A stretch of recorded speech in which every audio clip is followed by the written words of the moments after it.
just look at this number, 21% of 15 to 24-year-old people in Colombia, Japan, Philippines, Lebanon, Serbia, Spain, Sweden, and USA and UK never watches TV anymore. A lot of these youngsters find their content and create their own content on sites like MySpace, on YouTube, Facebook, and soon they'll be looking at Juiced, I think. And actually, if you look just at the we saw before, and as actually a kind of example on user-generated content, and I saw a German market example the other day that shows that the youngest age group from 14 to 19 year would gladly substitute up to 25% of their traditional TV consumption with user-generated content if it actually were available on their regular TV set. So we can't just ignore user-generated content as something that will become a big trend. And once again, this development might give us an indication about how global TV viewing will be affected in the years to come by the internet. The global trends are already beginning to have an effect on several of our clients in the commercial networks in Scandinavia.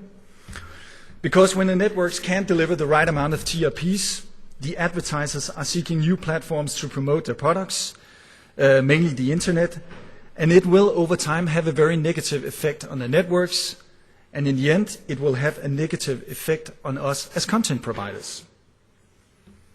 So, another conclusion, my second conclusion based on this fact, is that we as content producers live in a time where TV production in the classical sense is under a lot of pressure, and I think it only gets worse.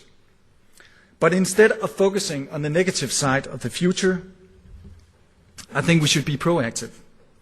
And we should focus on future business models that incorporates all the skills that we have as storytellers and content producers. So about 6 months ago, we decided to do something about it in my company, Nordisk Film.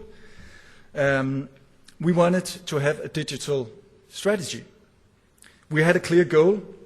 We wanted to launch a new and completely dedicated new media division and separate it from the traditional TV production.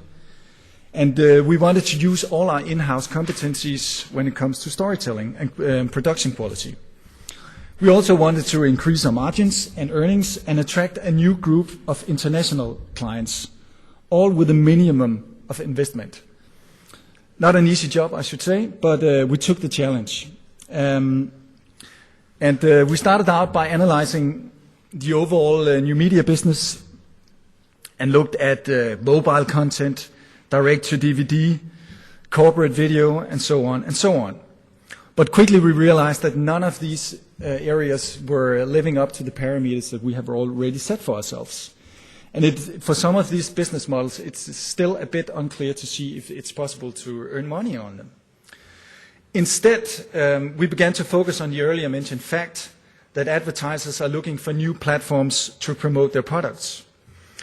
Especially, we noticed the growing number of corporations and organizations who launched their own online TV stations, also known as brand channels.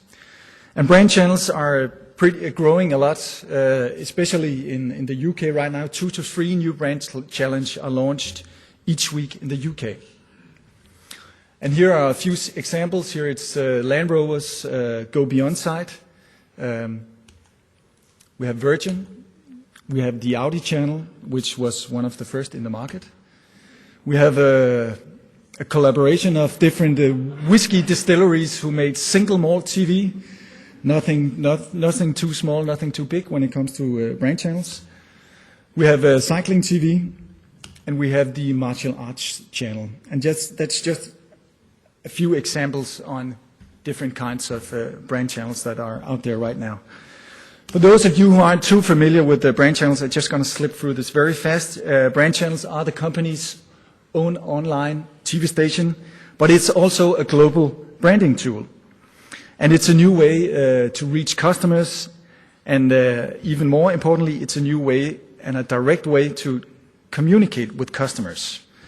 It's possible to build in different